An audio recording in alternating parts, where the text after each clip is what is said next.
Okay guys, हम लोग करने लगे 4 का 20। अगर आपने 4 का 70 नहीं पढ़ा तो इसमें शायद थोड़ी सी मुश्किल हो, वरना 4 के 70 से कंपेयर करें बहुत ज़्यादा आसान है। इसमें हमारे पास एक ट्रायंगल दिया हुआ है, इन लोगों ने बोला determine the vertical displacement of the bar at B. असल में क्या होगा, जब यहाँ पे ट्रायंगल लोडिंग है ना, हम इसको पॉइंट लोड में कन्वर्ट कर देंगे पहली बात।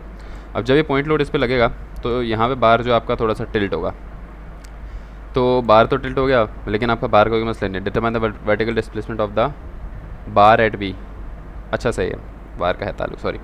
तो आपने ये डिस्टेंस कवर करना है जो बार अपनी पहली पोजीशन से, बार अपनी पहली पोजीशन फाइनल पोजीशन का ये वर्टिकल डिस्टेंस, ये आपने मालूम करना है। और इसको हम नाम देते हैं सिग्मा वी वाई का। सिग्मा से मतलब delta, delta point B Y axis पर, इसका ये मतलब है, सही है, क्योंकि यहाँ पर पॉइंट बी एंड पे देखेंगे ना तो डेल्टा पॉइंट बी वाई हमारा आ जाएगा। ये हमने इसे मालूम करना है, बहुत सिंपल। सबसे पहले हम इसमें फ्री बॉडी डायग्राम बना लेते हैं। तो इसकी फ्री बॉडी डायग्राम कैसे बनेगी, यहाँ पर पॉइंट है, पिन है सॉरी, तो ए एक्स ए वाई लग गया। इसको 1 मिनट कंपेयर करेंगे, 1 मिनट। इसको जब हम ट्रायंगल है, ट्रायंगल को जब लोडिंग करेंगे तो वीडीएल को कैसे लगाते हैं, हाफ बेस इंटू हाइट, ऐसे ही है। ट्रायंगल का अगर वेरिएबल डिस्ट्रीब्यूटेड लोड है तो उसको पॉइंट लोड में कैसे कन्वर्ट करते हैं, ऐसे। तो ये हो गया हाफ, बेस कितनी है 45 है हमारे पास, सॉरी बेस हमारे पास 4 है, और हाइट हमारे पास कितनी है, हाइट हमारे पास कितनी है, ये रही 45। इसको हाइट बोलते हैं ट्रायंगल की, जो मैक्स लोडिंग होती है उसको हम हाइट बोलते हैं 45। ये आ गया। और कितना मूवमेंट बनाएगा ये तकरीबन यहाँ लगेगा, तो इसका मूवमेंट ये कितना होगा, ये भी आपको बताया हुआ है कि ट्रायंगल जो पॉइंट लोड है वो हमेशा सेंटर पे लगता है। मतलब अगर रेक्टेंगल है तो इसका पॉइंट लोड सेंटर पे लगेगा, और अगर एक ट्रायंगुलर लोडिंग लग रही है तो ट्रायंगल का सेंटर कहाँ होता है, ट्रायंगल का सेंटर होता है हाफ बेस पर, 1/3 बेस पर, सॉरी। तो 1/3 टाइम इसका बेस कितना है, 4 है टोटल ट्रायंगल का, तो हमने 1/3 बेस, सही है। क्या लिखा हुआ है, ये लिखा हुआ है F into D, F dot D. ये फोर्स आ गया पॉइंट लोड, और ये डिस्टेंस आ गया जो इसका सेंट्रॉइड पे डिस्टेंस होगा ट्रायंगल का, सही है। हमारे पास सिर्फ एक ये लोड लग रहा है, और दूसरा हमारे पास लोड लगेगा ये वाला। फोर्स मेंबर में कभी भी किसी स्ट्रिंग को या कोई रॉड को या कोई भी चीज़ इस तरह से कनेक्टेड हो कि आपको एक स्ट्रिंग टाइप लग रही हो, तो उसको आप हमेशा एक इसी तरह ब्रेक करते हो, ये रूल है, सही है। इस तरह ब्रेक करोगे तो ये आपकी एफ बी सी है, इसके 2 कंपोनेंट बनेंगे, एक हमारा साइन कंपोनेंट बनेगा, एक हमारा कॉस कंपोनेंट बनेगा। एंगल आपका यहाँ पर बन रहा है, सही है। पिछले जो 70 हमने किया वहाँ एंगल यहाँ बनाया, जिसकी वजह से यहाँ पे पूरा गेम चेंज हुआ है। तो ये सादा सा ट्रायंगल आपके पास, एक सिंपल सा ट्रायंगल है, यहाँ पर एक एंगल बन रहा है सकून से। परपेंडिकुलर कितना है 3, बेस कितनी है 4, तो ये 5 हो जाएगा। पाइथागोरस से निकालोगे ना, H square is equal to base square into plus perpendicular square से, तो ये 5 हो जाएगा। तो इसकी लेंथ जो है अनस्ट्रेच वो 5 है बी सी की, सही है। एक ये चीज़ पता चल गई, एफ बी सी, ये F B C sine theta, F B C cos theta. अब एक्स वाला जो है वो इस पे मोमेंट नहीं बनाएगा, तो सिर्फ साइन वाला बनाएगा, तो F B C sine theta. F B C sine theta क्या होता है, परपेंडिकुलर अपॉन हाइपोटेनस। तो परपेंडिकुलर 3 है, हाइपोटेनस 5 है हमारा। इसका डिस्टेंस कितना है पूरे का, 4 का डिस्टेंस आ गया, सही। मोमेंट आपको समझ आया कि मोमेंट लग रहा है इतना। तो एक इक्वेशन आपकी बन गई यहाँ से, बल्कि यहाँ से तो एफ बी सी डायरेक्ट आ गया आपके पास। 70 में हमने बहुत लंबी की है, सिर्फ एफ फोर्स निकालने के लिए ना हमने बहुत लंबी की थी क्वेश्चन नंबर 70 में। तो ये आपको मिल गया आराम से 70, और एफ बी सी मिल गया, सही है। ये हमने निकाल लिया 5, पाइथागोरस अभी मैंने बताया था ऊपर। अब क्या सीन है, अब असल में सीन ये है कि आपने, अब देखो क्या होगा, अब जब यहाँ पर फोर्स लगेगी ना यहाँ पर, तो 2 चीज़ें होती हैं। हम पहले क्या पढ़ते हैं, पहले हम पढ़ते हुए आ रहे हैं कि यहाँ तो ये सिर्फ डिस्प्लेसमेंट हो जाएगी, यहाँ इसमें डेल्टा एल जो स्ट्रेच आएगा तार में वो होगा। यहाँ पर दोनों चीज़ें एक साथ आ रही हैं, क्योंकि हम चैप्टर 3 से अब आगे आ गए हैं, एक स्टेप बढ़ गए हैं हम। यहाँ पे आपकी वर्टिकली डिस्प्लेसमेंट भी मालूम करनी है, और जो change in length of rod आ रहा है ना वो भी मालूम करना है। देखो जब फोर्स लगेगी ना फ़ौरन, जब बार पे जैसी फोर्स लगेगी तो ये वाली रॉड एकदम से खिंचेगी पहले, तो उस खिंचने को हम बोलते हैं डेल्टा बी सी। अभी ये डिस्प्लेसमेंट नहीं कवर करेगा, अभी सिर्फ खिंचेगा। तो अभी ये कितना खिंचेगा, अभी ये कितना खिंचेगा, अभी ये खिंच जाएगा, इतना खिंच जाएगा। जैसे हम करते हैं ना, एक साइड हटाते हैं तो उसको बाहर निकाल देते हैं इमेजिनरी, तो इमेजिनरी इतना खिंच जाएगा, सही है।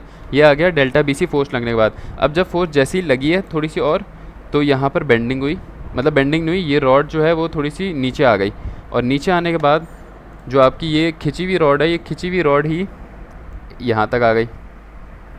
आपने इन डायग्राम्स में गौर ये करना है, इन दोनों को बिल्कुल सेम रखना है, क्योंकि ये खिंचना और इसका खिंच के डिस्प्लेस हो जाना, ये दोनों मेन पॉइंट्स हैं। ये आपने बिल्कुल इक्वल बनानी है। सारा गेम आपका डायग्राम पे, अगर आपने कॉन्सेप्चुअल करना है, रट्टा मारना है तो फिर मॉम वाला हाल हो जाना है जो सबका हुआ है मॉम में। रट्टा मार के गए हैं, एक वैल्यू चेंज करी, पूरा सवाल गया। उन लोगों ने सिर्फ आपको ये एक चीज़ चेंज कर दी ना, पूरा सवाल ख़त्म हो जाएगा। इसलिए मैं समझा रहा हूँ यहाँ पे कॉन्सेप्ट से। तो ये दोनों तो आपने प्रॉपर बना दी, समझ आ गया। ये क्या चीज़ है हमारा, ये हमारा है डेल्टा बी सी जो पहले ही चेंज आ चुका है, और ये आपका नीचे आ चुका है। और हमें मालूम करनी है वर्टिकल डिस्प्लेसमेंट, ये मालूम करना है। और वर्टिकल डिस्प्लेसमेंट को हमने किस चीज़ का नाम दिया है, वर्टिकल डिस्प्लेसमेंट को हमने नाम दिया है, ये वर्टिकल डिस्प्लेसमेंट को हमने बोला डेल्टा बी वाई का हमने इसको नाम दे दिया। सही है, ये हमने नाम दे दिया इसका। और इसका एक परपेंडिकुलर ड्रॉ हो जाएगा यूँ करके। सॉरी, ये मैंने यहाँ बना दिया, ये मैंने बनाना वहाँ चाहिए, यहाँ बनाना चाहिए था। हाँ, ये मैंने वहाँ बनाना चाहिए था, सॉरी। उस पॉइंट पे थोड़ी होगा, यहाँ पे, यहाँ बनाना चाहिए था। सही है, ये बन गया। और इसको मैं जब ज्वाइन करूँगा, ये मैंने ज्वाइन कर दिया। सही, तो मेरे पास ये एक ट्रायंगल बन गया। मुझे पता है कि मेरा परपेंडिकुलर तो मुझे दिख रहा है आंखों से, क्योंकि मेरा परपेंडिकुलर यहाँ बन रहा है। अब एंगल कहाँ बनाएंगे, देखो 70 अगर आपने देखा ना क्वेश्चन नंबर, तो 70 में मैंने आपको बताया, 70 में हमने एंगल यहाँ बनाया, क्योंकि हमने जो 70 का ट्रायंगल है ना, वो हमने ऐसा कंसिडर किया है। क्वेश्चन नंबर 70 में ऐसा ट्रायंगल है, यहाँ एंगल है और यहाँ 90 है, हमने इस तरह का ट्रायंगल कंसिडर किया। तो मैंने वहाँ पे ये कॉन्सेप्ट दिया कि यार हमने, क्योंकि जो एंगल है हमारा वो लेंथ BC और वर्टिकल कंपोनेंट के बीच में बन रहा है, इसलिए हमने उस सवाल में जो एंगल लिया है ना अपना, ये आपको अभी अगर मुश्किल लग रहा है समझ आ जाएगा। जो एंगल लिया है वो हमने लिया है ये BC और वर्टिकल कंपोनेंट के बीच में, इसलिए क्वेश्चन नंबर 70 में। अब इस सवाल में हमने एंगल वहाँ नहीं लिया, इस सवाल में हमने एंगल लिए यहाँ पर, हॉरिजॉन्टल कंपोनेंट में लिया। सही है, तो इसलिए यहाँ पर हमने एंगल यहाँ ड्रॉ किया है। ये समझ आया आपको, एंगल से बहुत फ़र्क पड़ेगा, पूरा आपका कॉस साइन चेंज हो जाएगा। पिछले सवाल में 70 में, क्वेश्चन नंबर 74 का, क्वेश्चन नंबर 4 का 70 में हमने जो एंगल कंसिडर किया था, स्टार्टिंग एंगल, वो ये किया था और ये किया था। ये हमारी बेस थी, ये हमारा परपेंडिकुलर था और ये हमारा हाइपोटेनस था। तो मैंने बोला कि जब आप इसको एक्सटेंड करोगे ना, उसके बाद भी आपका जो एंगल है वो बनेगा, यहाँ पे क्या बन रहा है, वर्टिकल और BC के बीच में। सही है, BC है, तो यहाँ भी एंगल, ये BC की लाइन है और ये वर्टिकल है, इनके बीच में बनेगा ये वाला, सॉरी ये है ना हमारा ट्रायंगल ये। लेकिन अब यहाँ क्योंकि हमने एंगल ही यहाँ बना दिए, सही है, ये भी एक कॉन्सेप्ट है, ये शायद मेरे दिमाग में नहीं है कॉन्सेप्ट कि ये वाला एंगल यहाँ कैसे बना, लेकिन मैंने एक कॉन्सेप्ट पिछले वाले से रिलेट करके आपको बताया, क्योंकि यहीं बनेगा, यहाँ तो यहाँ बनेगा, यहाँ बनेगा, यहाँ तो 90 मुझे दिख गया है। तो यहाँ वाला तो मैंने आपको बता दिया कब बनेगा, कि जब एंगल आपका यहाँ बन रहा है, वर्टिकल और BC के बीच में एंगल बना, तो यहाँ भी वर्टिकल और BC के बीच में। और अगर यहाँ एंगल बन गया तो आप यहाँ एंगल बना दोगे। अब मैं ट्रायंगल को खोलूँ अगर, तो ट्रायंगल को खोलने से क्या मिल रहा है मुझे, ये रहा, ये मेरा एंगल है और ये मेरा 90 है। मेरा हाइपोटेनस क्या है, डेल्टा BY, और मेरा परपेंडिकुलर है डेल्टा BC। बेस मेरी अननोन है। अब हमने क्या मालूम करना है, सवाल में वापस देखना क्या पूछा हुआ है। सवाल में इन लोगों ने पूछा हुआ है, determine the vertical displacement of the bar at B, इसलिए हमने B पर ये ड्रॉ किया, यहाँ नहीं किया। सही है, एट B पर, सॉरी इसका ड्रॉ करने से ताल्लुक़ नहीं है, ड्रॉ आपने एंड पे ही करना है, जहाँ पर ज़ाहिर है, जहाँ पर आपका B है ना, यहीं पर तो बार ख़त्म था, तो आपने B से लेके इसके एंड तक ड्रॉ। यार ये मैं क्या लंबी चीज़ में पड़ गया हूँ यार, कॉन्सेप्ट ख़राब कर रहा हूँ, ये कुछ भी नहीं है। सही है, ये बस वैसे ही है जैसे था, जैसे समझाया था अभी। तो हमारे पास ट्रायंगल ये बन गया और हमने वर्टिकल कंपोनेंट मालूम करना है। वर्टिकल कंपोनेंट क्या है, डेल्टा BY मालूम करना है। तो अगर मैं यहाँ पे साइन थीटा लगाऊँ, साइन थीटा बराबर है परपेंडिकुलर अपॉन हाइपोटेनस के। परपेंडिकुलर मेरा है डेल्टा BC और हाइपोटेनस है मेरा डेल्टा BY। सही है, तो ये वहाँ चला गया, तो क्या बना, डेल्टा BY जो हमने delta at point B vertical component जो हमने मालूम करना है Y पर, वो किसके बराबर हो गया, delta BC upon sine theta के।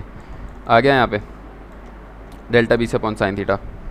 डेल्टा BC हमने नॉर्मल FL अपॉन AE से निकाल लेंगे। चेंज इन लेंथ कैसे निकालते हैं, FL अपॉन AE, फोर्स आपने ऊपर लगा ली, ओरिजिनल लेंथ इसकी 5 थी, एरिया इसका गिवन है, और ई इसको याद रख लेना, गिवन होती है वैसे। आ गया सिंपल। और आपने एंगल कैसे निकाला? टेंजेंट इनवर्स से। एंगल कौन सा निकालोगे पहले ये बताओ। ये आ गया ना थोड़ा, एंगल आपने ये वाला ही निकाल लिया, परपेंडिकुलर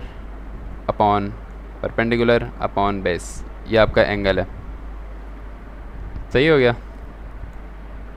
इतना एंगल था आपका, इतना एंगल था, और स्टार्टिंग एंगल साइन थीटा, और ये आपने निकालना था, और ये आपने निकाल लिया है। तो मेन चीज़ जो मेरी समझाने की थी ना, वो ये ट्रायंगल कैसे बनाए ये समझाने का था। सही है, तो हमने क्या मालूम करना था, ये वर्टिकल डिस्टेंस को हमने क्या नाम दिया, डेल्टा बी वाई। अब इस ट्रायंगल को जब मैंने यहाँ पे रखे जूम इन किया तो ये हमारा हाइपोटेनस बन रहा था, और हाइपोटेनस हमने साइन थीटा से निकाल लिया। कॉस थीटा इसलिए नहीं लगाया क्योंकि हमारा एंगल यहाँ नहीं बन रहा। अगर यहाँ बन रहा होता ना, फ़र्ज़ करो अगर मेरा एंगल यहाँ बन रहा है, मैं आपको ये भी एक बार बता दूँ। सही है, फ़र्ज़ करो कि मेरा एंगल बन रहा है वहाँ पर, तो उसकी वजह से ये मेरी बेस हो जाएगी, ये मेरा हाइपोटेनस रहेगा। अब मैं कॉस थीटा लगाऊंगा, cos theta is equal to base upon hypotenuse. सही हो गया। तो ये सीन है इस सवाल का। और अगर आपके सवाल में दिमाग में ये सवाल आ रहा है कि यार यहाँ पे हमने एंगल जो है वो डिफ्लेक्शन का क्यों नहीं लिया, तो वो एंगल ये नहीं होगा, वो एंगल होगा आपका ये वाला जो एंगल है ना, ये एंगल ऑफ डिफ्लेक्शन है जो हमने 70 में निकाला हुआ है। ये angle is a different thing.